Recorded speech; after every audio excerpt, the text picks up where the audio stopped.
Story 6. The Man with the Twisted Lip. Asa Whitney, brother of the late Elias Whitney, D.D., principal of the Theological College of St. George's, was much addicted to opium. The habit grew upon him, as I understand, from some foolish freak when he was at college, for having read De Quincey's description of his dreams and sensations, he had drenched his tobacco with laudanum in an attempt to produce the same effects. He found, as so many more have done, that the practice is easier to attain than to get rid of, and for many years he continued to be a slave to the drug, an object of mingled horror and pity to his friends and relatives. I can see him now, with yellow, pasty face, drooping lips, and pinpoint pupils, all huddled in a chair, the wreck and ruin of a noble man. One night, it was in June, '89, there came a ring to my bell, about the hour when a man gives his first yawn and glances at the clock. I sat up in my chair, and my wife laid her needlework down in her lap and made a little face of disappointment. "A patient," said she. "You'll have to go out." I groaned, for I was newly come back from a weary day. We heard the door open, a few hurried words, and then quick steps upon the linoleum. Her own door flew open, and a lady, clad in some dark-coloured stuff, with a black veil, entered the room. "You will excuse my calling so late," she began, and then suddenly losing her self-control, she ran forward, threw her arms about my wife's neck, and sobbed upon her shoulder. "Oh, I'm in such trouble!" she cried. "I do so want a little help." "Why?" said my wife, pulling up her veil. "It is Kate Whitney. How you startled me, Kate! I had not an idea who you were when you came in." "I didn't know what to do, so I came straight to you." That was always the way. Folk who were in grief came to my wife like birds to a lighthouse. "It was very sweet of you to come. Now you must have some wine and water, and sit here comfortably and tell us all about it. Or should you rather that I sent James off to bed?" "Oh, no, no. I want the doctor's advice and help too. It's about Isa. He has not been home for 2 days. I am so frightened about him." It was not the first time that she had spoken to us of her husband's trouble, to me as a doctor, to my wife as an old friend and school companion. We soothed and comforted her by such words as we could find. Did she know where her husband was? Was it possible that we could bring him back to her? It seems that it was. She had the surest information that of late he had, when the fit was on him, made use of an opium den in the farthest east of the city. Hitherto his orgies had always been confined to one day, and he had come back, twitching and shattered, in the evening. But now the spell had been upon him 48 hours, and he lay there, doubtless among the dregs of the docks, breathing in the poison or sleeping off the effects. There he was to be found, she was sure of it, at the Bar of Gold in Upper Swandam Lane. But what was she to do? How could she, a young and timid woman, make her way into such a place and pluck her husband out from among the ruffians who surrounded him? There was the case, and of course there was but one way out of it. Might I not escort her to this place? And then, as a second thought, why should she come at all? I was Isa Whitney's medical adviser, and as such I had influence over him. I could manage it better if I were alone. I promised her on my word that I would send him home in a cab within 2 hours, if he were indeed at the address which she had given me.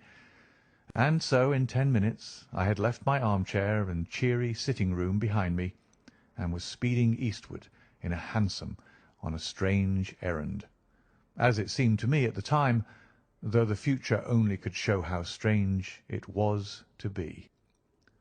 But there was no great difficulty in the first stage of my adventure.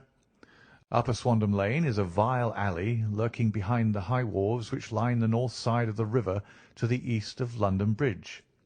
Between a slop shop and a gin shop, Approached by a steep flight of steps leading down to a black gap like the mouth of a cave, I found the den of which I was in search. Ordering my cab to wait, I passed down the steps, worn hollow in the centre by the ceaseless tread of drunken feet, and by the light of a flickering oil lamp above the door I found the latch and made my way into a long, low room, thick and heavy with the brown opium smoke, and terraced with wooden berths like the forecastle of an emigrant ship. Through the gloom one could dimly catch a glimpse of bodies lying in strange, fantastic poses, bowed shoulders, bent knees, heads thrown back, and chins pointing upward, with here and there a dark, lack-lustre eye turned upon the newcomer. Out of the black shadows there glimmered little red circles of light, now bright, now faint, as the burning poison waxed or waned in the bowls of the metal pipes. Most lay silent, but some muttered to themselves, and others talked together in a strange, low, monotonous voice, their conversation coming in gushes, and then suddenly tailing off into silence, each mumbling out his own thoughts and paying little heed to the words of his neighbour. At the farther end was a small brazier of burning charcoal, beside which, on a three-legged wooden stool, there sat a tall, thin old man, with his jaw resting upon his two fists and his elbows upon his knees, staring into the fire. As I entered, a sallow Malay attendant had hurried up with a pipe for me and a supply of the drug, beckoning me to an empty berth. "Thank you, I have not come to stay," said I. "There is a friend of mine here, Mr. Ezer Whitney, and I wish to speak with him." There was a movement and an exclamation from my right, and peering through the gloom, I saw Whitney, pale, haggard, and unkempt, staring out at me. "My God, it's Watson," said he. He was in a pitiable state of reaction, with every nerve in a twitter. "I say, Watson, what o'clock is it?" "Nearly 11. "Of what day?" "Of Friday, June 19th. "Good heavens! I thought it was Wednesday. It is Wednesday. What do you want to frighten a chap for?" He sank his face onto his arms and began to sob in a high treble key. "I tell you that it is Friday, man. Your wife has been waiting this 2 days for you. You should be ashamed of yourself." "So I am. But you've got mixed, Watson, for I've only been here a few hours. 3 pipes, 4 pipes, I forgot how many. But I'll go home with you. I wouldn't frighten Kate. Poor little Kate. Give me your hand. Have you a cab?" "Yes, I have one waiting." "Then I shall go in it. But I must owe something. Find what I owe, Watson. I'm all off colour. I can do nothing for myself." I walked down the narrow passage between the double row of sleepers, holding my breath to keep out the vile, stupefying fumes of the drug, and looking about for the manager. As I passed the tall man who sat by the brazier, I felt a sudden pluck at my skirt, and a low voice whispered, "Walk past me, and then look back at me." The words fell quite distinctly upon my ear. I glanced down. They could only have come from the old man at my side. And yet he sat now as absorbed as ever, very thin, very wrinkled, bent with age, an opium pipe dangling down from beneath his knees as though it had dropped in sheer lassitude from his fingers. I took 2 steps forward and looked back. It took all my self-control to prevent me from breaking out into a cry of astonishment. He had turned his back so that none could see him but I. His form had filled out. His wrinkles were gone. The dull eyes had regained their fire, and there, sitting by the fire and grinning at my surprise, was none other than Sherlock Holmes. He made a slight motion to me to approach him, and instantly, as he turned his face half round to the company once more, subsided into a doddering, loose-lipped senility. "Holmes," I whispered, "what on earth are you doing in this den?" "As low as you can," he answered. "I have excellent ears. If you would have the great kindness to get rid of that sottish friend of yours, I should be exceedingly glad to have a little talk with you. I have a cab outside. Then pray send him home in it. You may safely trust him, for he appears to be too limp to get into any mischief. I should recommend you also to send a note by the cabman to your wife to say that you have thrown in your lot with me. If you will wait outside, I shall be with you in 5 minutes." It was difficult to refuse any of Sherlock Holmes's requests, for they are always so exceedingly definite, and put forward with such a quiet air of mastery. I felt, however, that when Whitney was once confined in the cab, my mission was practically accomplished. And for the rest, I could not wish anything better than to be associated with my friend in one of those singular adventures which were the normal condition of his existence. In a few minutes I had written my note, paid Whitney's bill, led him out to the cab, and seen him driven through the darkness. In a very short time a decrepit figure had emerged from the opium den, and I was walking down the street with Sherlock Holmes.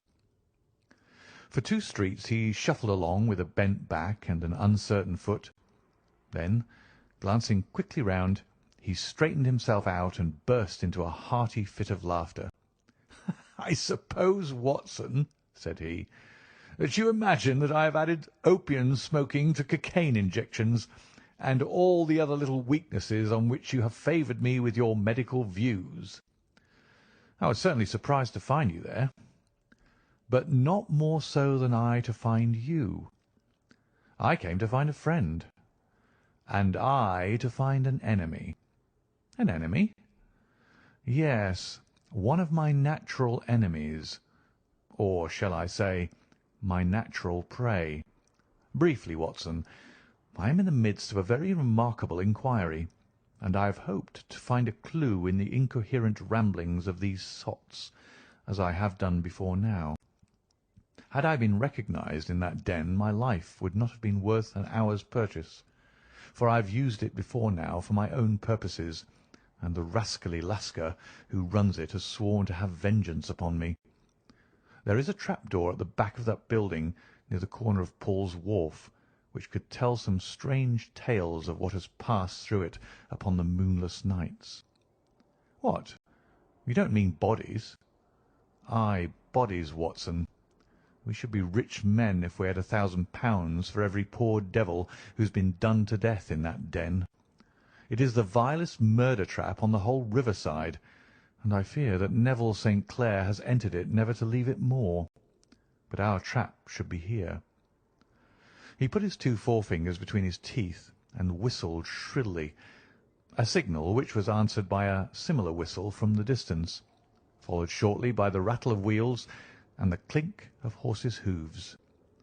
"Now, Watson," said Holmes, as a tall dog-cart dashed up through the gloom, throwing out 2 golden tunnels of yellow light from its side lanterns. "You'll come with me, won't you?" "If I can be of use." "Oh, a trusty comrade is always of use, and a chronicler still more so. My room at the Cedars is a double-bedded one." "The Cedars?" "Yes, that is Mr. St. Clair's house. I am staying there while I conduct the inquiry." "Where is it, then?" "Near Lee, in Kent. We have a 7-mile drive before us." "But I'm all in the dark." "Of course you are. You'll know all about it presently. Jump up here. All right, John, we shall not need you. Here's £half-a-crown.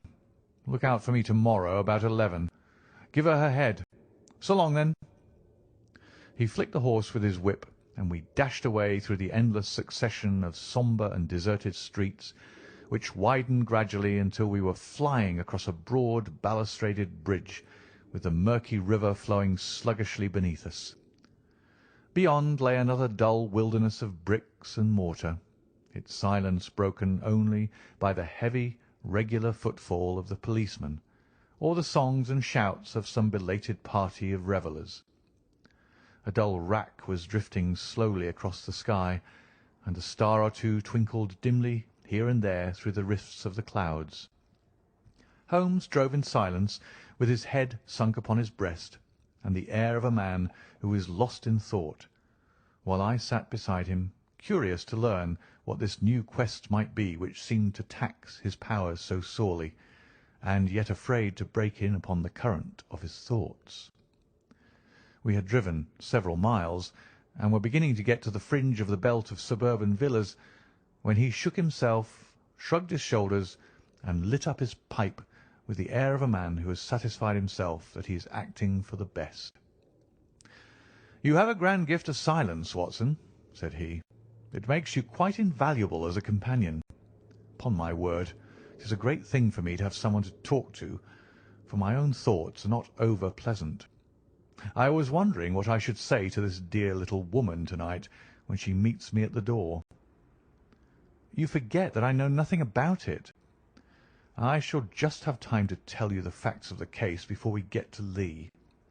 It seems absurdly simple, and yet somehow I can get nothing to go upon. There's plenty of thread, no doubt, but I can't get the end of it into my hand. Now, I'll state the case clearly and concisely to you, Watson, and maybe you can see a spark where all is dark to me." "Proceed, then."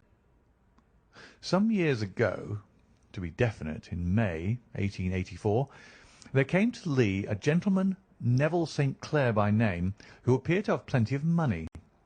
He took a large villa, laid out the grounds very nicely, and lived generally in good style. By degrees he made friends in the neighbourhood, and in 1887 he married the daughter of a local brewer, by whom he now has 2 children. He has no occupation, but was interested in several companies, and went into town as a rule in the morning, returning by the 5:14 from Cannon Street every night. Mr. St. Clair is now 37 years of age, is a man of temperate habits, a good husband, a very affectionate father, and a man who is popular with all who know him. I may add that his whole debts at the present moment, as far as we have been able to ascertain, amount to £88 10s, while he has £220 standing to his credit in the Capital and Counties Bank. There is no reason, therefore, to think that money troubles have been weighing upon his mind. Last Monday, Mr. Neville St. Clair went into town rather earlier than usual, remarking before he started that he had 2 important commissions to perform, and that he would bring his little boy home a box of bricks. Now, by the merest chance, his wife received a telegram upon this same Monday, very shortly after his departure, to the effect that a small parcel of considerable value, which she had been expecting, was waiting for her at the offices of the Aberdeen Shipping Company. Now, if you are well up in your London, you will know that the office of the company is in Fresno Street, which branches out of Upper Swandam Lane, where you found me to-night. Mrs. St. Clair had her lunch, started for the city, did some shopping, proceeded to the company's office, got her packet, and found herself at exactly 4:35 walking through Swandam Lane on her way back to the station. Have you followed me so far? It is very clear.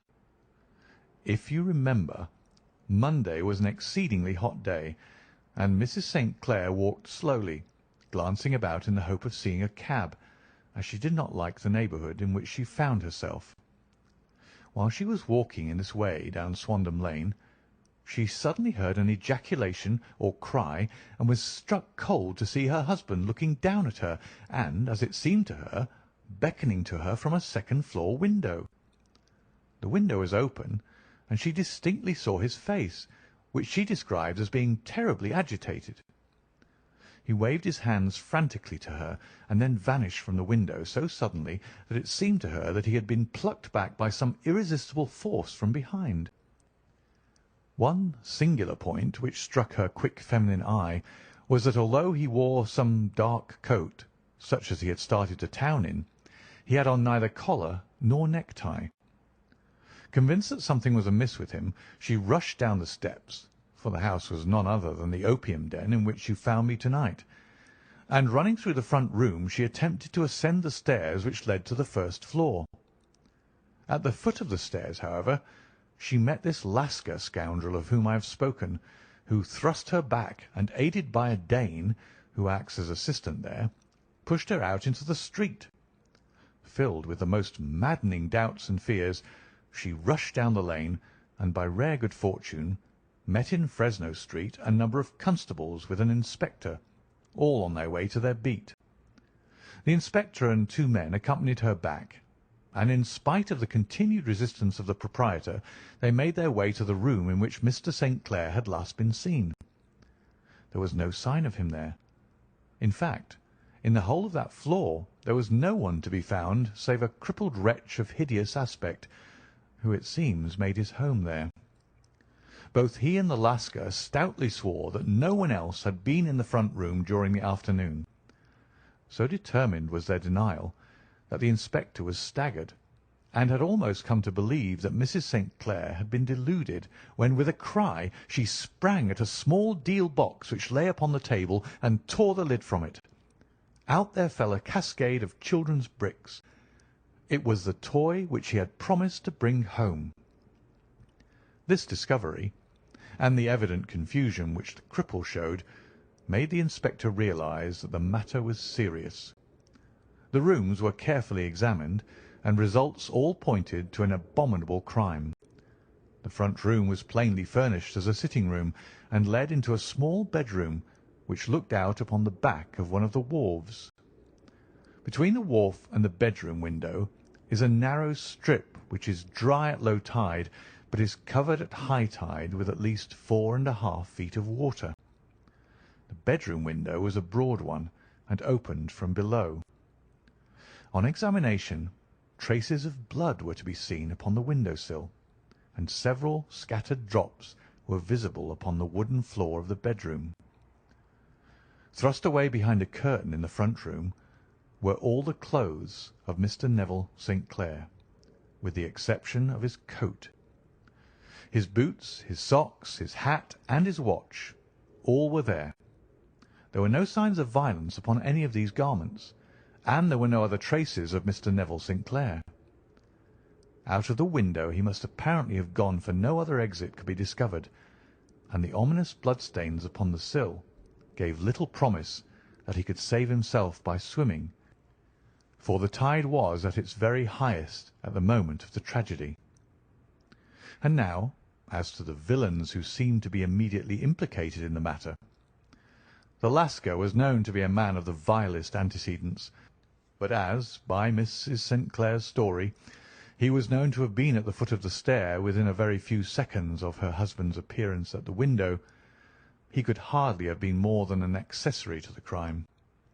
His defence was one of absolute ignorance, and he protested that he had no knowledge as to the doings of Hugh Boone, his lodger, and that he could not account in any way for the presence of the missing gentleman's clothes. So much for the Lascar manager. Now for the sinister cripple who lives upon the second floor of the opium den, and who was certainly the last human being whose eyes rested upon Neville St. Clair. His name is Hugh Boone, and his hideous face is one which is familiar to every man who goes much to the city. He is a professional beggar, though in order to avoid the police regulations he pretends to a small trade in wax vestas. Some little distance down Threadneedle Street, upon the left-hand side, there is, as you may have remarked, a small angle in the wall. Here it is that this creature takes his daily seat, cross-legged, with his tiny stock of matches on his lap, and as he is a piteous spectacle, a small rain of charity descends into the greasy leather cap which lies upon the pavement beside him. I have watched the fellow more than once before ever I thought of making his professional acquaintance, and I have been surprised at the harvest which he has reaped in a short time. His appearance, you see, is so remarkable that no one can pass him without observing him. A shock of orange hair, a pale face disfigured by a horrible scar, which, by its contraction, has turned up the outer edge of his upper lip, a bulldog chin, and a pair of very penetrating dark eyes, which present a singular contrast to the colour of his hair, all mark him out from amid the common crowd of mendicants, and so, too, does his wit, for he is ever ready with a reply to any piece of chaff which may be thrown at him by the passers-by. This is the man whom we now learn to have been the lodger at the opium den, and to have been the last man to see the gentleman of whom we are in quest." "But a cripple," said I. "What could he have done single-handed against a man in the prime of life?" "He is a cripple in the sense that he walks with a limp, but in other respects he appears to be a powerful and well-nurtured man. Surely your medical experience would tell you, Watson, that weakness in one limb is often compensated for by exceptional strength in the others. Pray continue your narrative." "Mrs. St. Clair had fainted at the sight of the blood upon the window, and she was escorted home in a cab by the police, as her presence could be of no help to them in their investigations. Inspector Barton, who had charge of the case, made a very careful examination of the premises, but without finding anything which threw any light upon the matter. One mistake had been made in not arresting Boone instantly, as he was allowed some few minutes during which he might have communicated with his friend the Lascar, but this fault was soon remedied, and he was seized and searched without anything being found which could incriminate him. There were, it is true, some blood-stains upon his right shirt-sleeve, but he pointed to his ring finger, which had been cut near the nail, and explained that the bleeding came from there, adding that he had been to the window not long before, and that the stains which had been observed there came doubtless from the same source. He denied strenuously having ever seen Mr. Neville St. Clair, and swore that the presence of the clothes in his room was as much a mystery to him as to the police. As to Mrs. St. Clair's assertion that she had actually seen her husband at the window, he declared that she must have been either mad or dreaming. He was removed, loudly protesting, to the police station, while the inspector remained upon the premises in the hope that the ebbing tide might afford some fresh clue. And it did, though they hardly found upon the mud-bank what they had feared to find. It was Neville St. Clair's coat, and not Neville St. Clair, which lay uncovered as the tide receded. And what do you think they found in the pockets? I cannot imagine. No, I don't think you would guess. Every pocket stuffed with pennies and halfpennies, 421 pennies and 270 halfpennies. It was no wonder that it had not been swept away by the tide.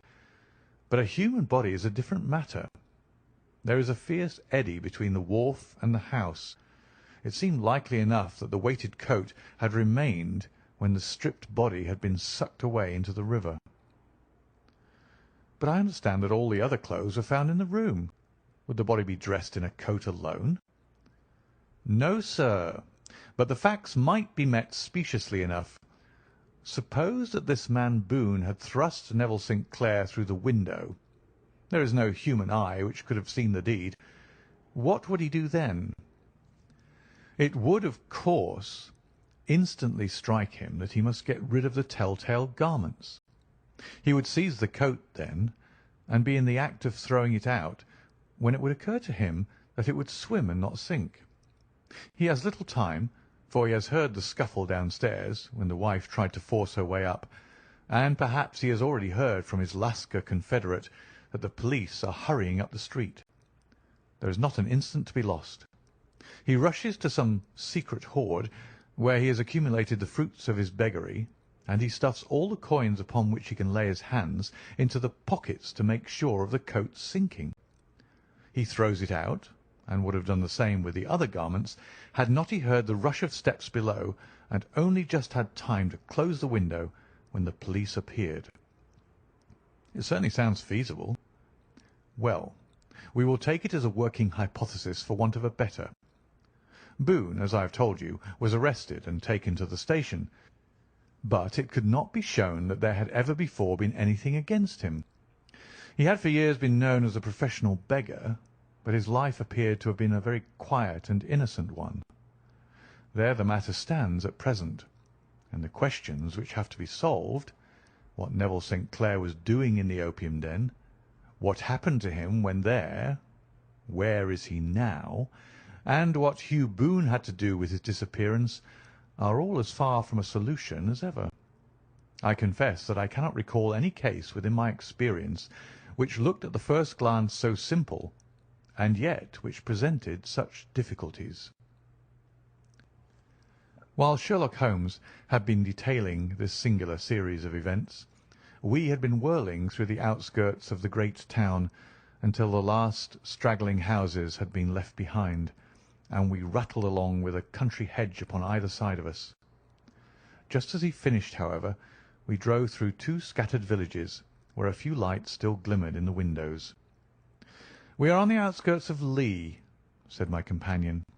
"We have touched on 3 English counties in our short drive, starting in Middlesex, passing over an angle of Surrey, and ending in Kent. See that light among the trees?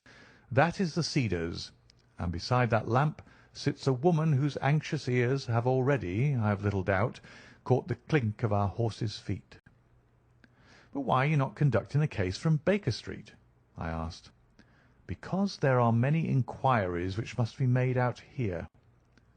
Mrs. St. Clair has most kindly put 2 rooms at my disposal, and you may rest assured that she will have nothing but a welcome for my friend and colleague. I hate to meet her, Watson, when I have no news of her husband. Here we are. Whoa there! Whoa!" We had pulled up in front of a large villa which stood within its own grounds. A stable boy had run out to the horse's head, and springing down, I followed Holmes up the small, winding gravel drive which led to the house. As we approached, the door flew open, and a little blonde woman stood in the opening, clad in some sort of light mousseline de soie, with a touch of fluffy pink chiffon at her neck and wrists. She stood with her figure outlined against the flood of light, one hand upon the door, one half raised in her eagerness, her body slightly bent, her head and face protruded, with eager eyes and parted lips, a standing question. "Well," she cried, "well!" And then, seeing that there were 2 of us, she gave a cry of hope which sank into a groan as she saw that my companion shook his head and shrugged his shoulders. "No good news?" "None." "No bad?" "No." "Thank God for that. But come in. You must be weary, for you have had a long day." "This is my friend Dr. Watson. He has been of most vital use to me in several of my cases, and a lucky chance has made it possible for me to bring him out and associate him with this investigation." "I am delighted to see you," said she, pressing my hand warmly. "You will, I am sure, forgive anything that you may be wanting in our arrangements when you consider the blow which has come so suddenly upon us." "My dear madam," said I am an old campaigner, and if I were not, I can very well see that no apology is needed. If I can be of any assistance, either to you or to my friend here, I shall be indeed happy." "Now, Mr. Sherlock Holmes," said the lady as we entered a well-lit dining-room, upon the table of which a cold supper had been laid out, "I should very much like to ask you 1 or 2 plain questions, to which I beg that you will give a plain answer." "Certainly, madam." "Do not trouble about my feelings. I am not hysterical, nor given to fainting. I simply wish to hear your real opinion." "Upon what point?" "In your heart of hearts, do you think that Neville is alive?" Sherlock Holmes seemed to be embarrassed by the question. "Frankly now," she repeated, standing upon the rug and looking keenly down at him as he leaned back in a basket chair. "Frankly, then, madam, I do not." "You think that he is dead?" "I do." "Murdered?" "I don't say that. Perhaps." "And on what day did he meet his death?" "On Monday." "Then perhaps, Mr. Holmes, you will be good enough to explain how it is that I have received a letter from him to-day." Sherlock Holmes sprang out of his chair as if he had been galvanized. "What?" he roared. "Yes, to-day." She stood smiling, holding up a little slip of paper in the air. "May I see it?" "Certainly." He snatched it from her in his eagerness, and smoothing it out upon the table, he drew over the lamp and examined it intently. I had left my chair and was gazing at it over his shoulder. The envelope was a very coarse one, and was stamped with the Gravesend postmark, and with the date of that very day, or rather of the day before, for it was considerably after midnight. "Coarse writing," murmured Holmes. "Surely this is not your husband's writing, madam?" "No, but the enclosure is." "I perceive also that whoever addressed the envelope had to go and inquire as to the address." "How can you tell that?" "The name, you see, is in perfectly black ink, which has dried itself. The rest is of the greyish colour, which shows that blotting paper had been used. If it had been written straight off and then blotted, none would be of a deep black shade. This man has written the name, and there has then been a pause before he wrote the address, which can only mean that he was not familiar with it. It is, of course, a trifle, but there is nothing so important as trifles. Let us now see the letter. Ha! There has been an enclosure here." "Yes, there was a ring. His signet ring." "And you are sure that this is your husband's hand?" "One of his hands." "One?" "His hand when he wrote hurriedly. It is very unlike his usual writing, and yet I know it well." "Dearest, do not be frightened. All will come well. There is a huge error which it may take some little time to rectify. Wait in patience. Neville." Written in pencil upon the fly-leaf of a book, octavo size, no watermark. Posted to-day in Gravesend by a man with a dirty thumb. Ha! And the flap has been gummed, if I am not very much in error, by a person who had been chewing tobacco. And you have no doubt that it is your husband's hand, madam?" "None. Neville wrote those words." "And they were posted to-day at Gravesend. Well, Mrs. St. Clair, the clouds lighten, though I should not venture to say that the danger is over." "But he must be alive, Mr. Holmes." "Unless this is a clever forgery to put us on the wrong scent. The ring, after all, proves nothing. It may have been taken from him." "No, no, it is his very own writing." "Very well. It may, however, have been written on Monday and only posted to-day." "That is possible." "If so, much may have happened between." "Oh, you must not discourage me, Mr. Holmes. I know that all is well with him. There is so keen a sympathy between us that I should know if evil came upon him. On the very day that I saw him last, he cut himself in the bedroom, and yet I in the dining-room rushed upstairs instantly with the utmost certainty that something had happened. Do you think that I would respond to such a trifle, and yet be ignorant of his death?" "I have seen too much to know that the impression of a woman may be more valuable than the conclusion of an analytical reasoner. And in this letter you certainly have a very strong piece of evidence to corroborate your view. But if your husband is alive and able to write letters, why should he remain away from you?" "I cannot imagine. It is unthinkable." "And on Monday he made no remarks before leaving you?" "No." "And you were surprised to see him in Swandam Lane?" "Very much so." "Was the window open?" "Yes." "Then he might have called to you?" "He might." "He only, as I understand, gave an inarticulate cry?" "Yes." "A call for help, you thought?" "Yes, he waved his hands." "But it might have been a cry of surprise. Astonishment at the unexpected sight of you might cause him to throw up his hands." "It is possible." "And you thought he was pulled back?" "He disappeared so suddenly." "He might have leapt back. You did not see anyone else in the room?"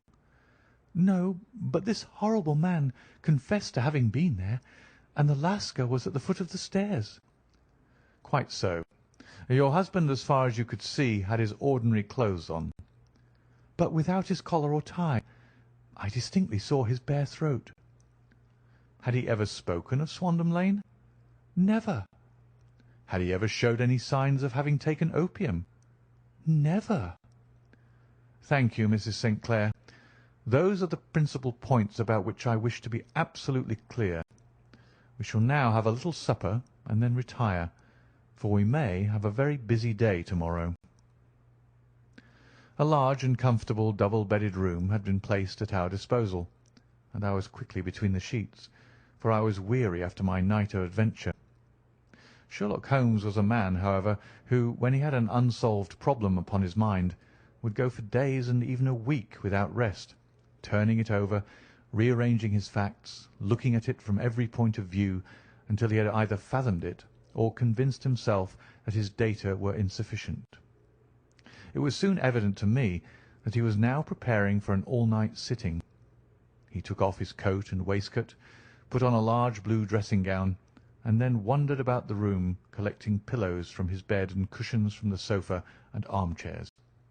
With these he constructed a sort of Eastern divan, upon which he perched himself cross-legged, with an ounce of shag tobacco and a box of matches laid out in front of him. In the dim light of the lamp I saw him sitting there, an old briar pipe between his lips, his eyes fixed vacantly upon the corner of the ceiling, the blue smoke curling up from him, silent, motionless, with the light shining upon his strong set aquiline features. So he sat as I dropped off to sleep, and so he sat when a sudden ejaculation caused me to wake up, and I found the summer sun shining into the apartment. The pipe was still between his lips, the smoke still curled upward, and the room was full of a dense tobacco haze, but nothing remained of the heap of shag which I had seen upon the previous night. "Awake, Watson?" he asked. "Yes." "Game for a morning drive?" "Certainly." "Then dress. No one is stirring yet, but I know where the stable boy sleeps, and we shall soon have the trap out." He chuckled to himself as he spoke, his eyes twinkled, and he seemed a different man to the sombre thinker of the previous night. As I dressed I glanced at my watch. It was no wonder that no one was stirring. It was 25 minutes past 4. I had hardly finished when Holmes returned with the news that the boy was putting in the horse. "I want to test a little theory of mine," said he, pulling on his boots. "I think, Watson, that you are now standing in the presence of one of the most absolute fools in Europe. I deserve to be kicked from here to Charing Cross, but I think I have the key of the affair now." "And where is it?" I asked, smiling. "In the bathroom," he answered. "Oh, yes, I am not joking," he continued, seeing my look of incredulity. "I have just been there, and I have taken it out, and I have got it in this Gladstone bag. Come on, my boy, and we shall see whether it will not fit the lock." We made our way downstairs as quietly as possible and out into the bright morning sunshine. In the road stood our horse and trap, with the half-clad stable boy waiting at the head. We both sprang in, and away we dashed down the London road. A few country carts were stirring, bearing in vegetables to the metropolis, but the lines of villas on either side were as silent and lifeless as some city in a dream. "It has been in some points a singular case," said Holmes, flicking the horse on into a gallop. "I confess that I have been as blind as a mole, but it is better to learn wisdom late than never to learn it at all." In town the earliest risers were just beginning to look sleepily from their windows as we drove through the streets of the Surrey side. Passing down the Waterloo Bridge Road, we crossed over the river, and dashing up Wellington Street, wheeled sharply to the right and found ourselves in Bow Street. Sherlock Holmes was well known to the force, and the two constables at the door saluted him. One of them held the horse's head, while the other led us in. "Who is on duty?" asked Holmes. "Inspector Bradstreet, sir." "Ah, Bradstreet. How are you?" A tall, stout official had come down the stone-flagged passage in a peaked cap and frogged jacket. "I wish to have a quiet word with you, Bradstreet." "Certainly, Mr. Holmes. Step into my room here." It was a small office-like room with a huge ledger upon the table and a telephone projecting from the wall. The inspector sat down at his desk. "What can I do for you, Mr. Holmes?" "I called about that beggarman Boone. The one who was charged with being concerned in the disappearance of Mr. Neville St. Clair of Lee. Yes, he was brought up and remanded for further inquiries. So I heard. You have him here? In the cells. Is he quiet? Oh, he gives no trouble, but he is a dirty scoundrel. Dirty? Yes, it's all we can do to make him wash his hands, and his face is as black as a tinker's. Well, once his case has been settled, he'll have a regular prison bath, and I think, if you saw him, you'd agree with me that he needed it. I should like to see him very much. Would you? That's easily done. Come this way. You can leave your bag. No, I think that I'll take it. Very good. Come this way, if you please. He led us down a passage, opened a barred door, passed down a winding stair, and brought us to a whitewashed corridor with a line of doors on each side. The third on the right is his, said the inspector. Here it is. He quietly shot back a panel in the upper part of the door and glanced through. He is asleep, said he. You can see him very well. We both put our eyes to the grating. The prisoner lay with his face towards us, in a very deep sleep, breathing slowly and heavily. He was a middle-sized man, coarsely clad as becoming his calling, with a coloured shirt protruding through the rent in his tattered coat.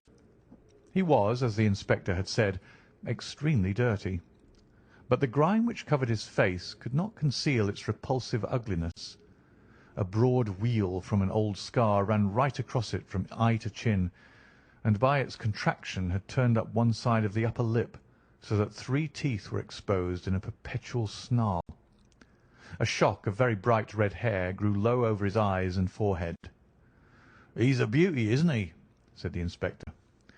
"He certainly needs a wash," remarked Holmes. "I had an idea that he might, and I took the liberty of bringing the tools with me." He opened the Gladstone bag as he spoke, and took out, to my astonishment, a very large bath sponge.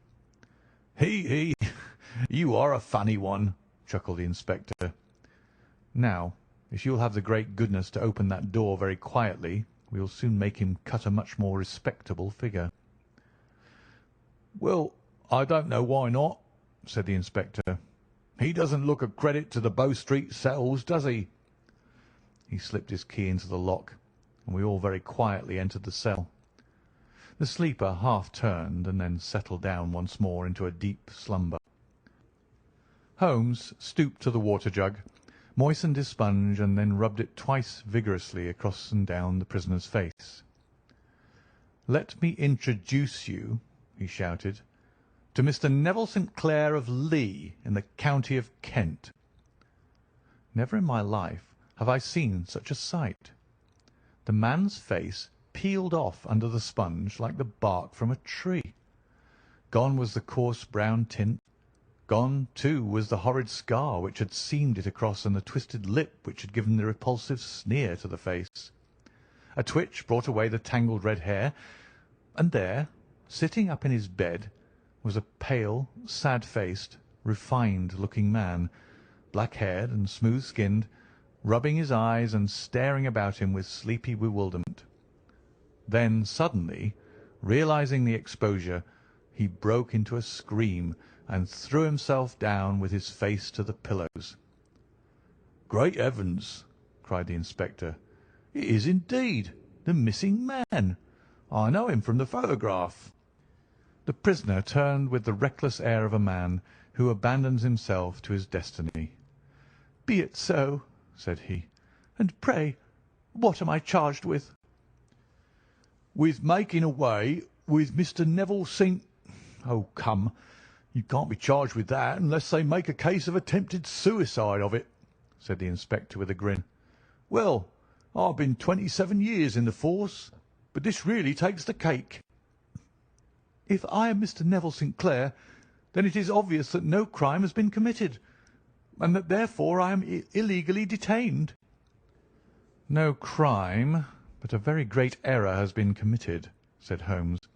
"You would have done better to have trusted your wife." "It was not the wife, it was the children," groaned the prisoner. "God help me! I would not have had them ashamed of their father. My God, what an exposure! What can I do?" Sherlock Holmes sat down beside him on the couch and patted him kindly on the shoulder. "If you leave it to a court of law to clear the matter up," said he, "of course you can hardly avoid publicity.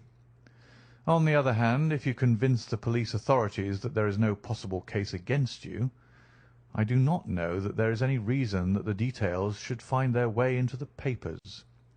Inspector Bradstreet would, I am sure, make notes upon anything which you might tell us and submit it to the proper authorities. The case would then never go into court at all." "God bless you!" cried the prisoner passionately. "I would have endured imprisonment, aye, even execution, rather than have left my miserable secret as a family blot to my children. You are the first who have ever heard my story. My father was a schoolmaster in Chesterfield, where I received an excellent education. I travelled in my youth, took to the stage, and finally became a reporter on an evening paper in London. One day my editor wished to have a series of articles upon begging in the metropolis, and I volunteered to supply them. There was the point from which all my adventures started. It was only by trying begging as an amateur that I could get the facts upon which to base my articles. When an actor, I had of course learned all the secrets of making up and had been famous in the green room for my skill. I took advantage now of my attainments. I painted my face, and to make myself as pitiable as possible, I made a good scar and fixed one side of my lip in a twist by the aid of a small slip of flesh-coloured plaster. Then, with a red head of hair and an appropriate dress, I took my station in the business part of the city, ostensibly as a match-seller, but really as a beggar. For 7 hours I plied my trade, and when I returned home in the evening, I found to my surprise that I had received no less than 26 shillings and fourpence. I wrote my articles and thought little more of the matter, until some time later I backed a bill for a friend and had a writ served upon me for £25. I was at my wits' end where to get the money, but a sudden idea came to me. I begged a fortnight's grace from the creditor, asked for a holiday from my employers, and spent the time in begging in the city under my disguise. In 10 days I had the money and had paid the debt.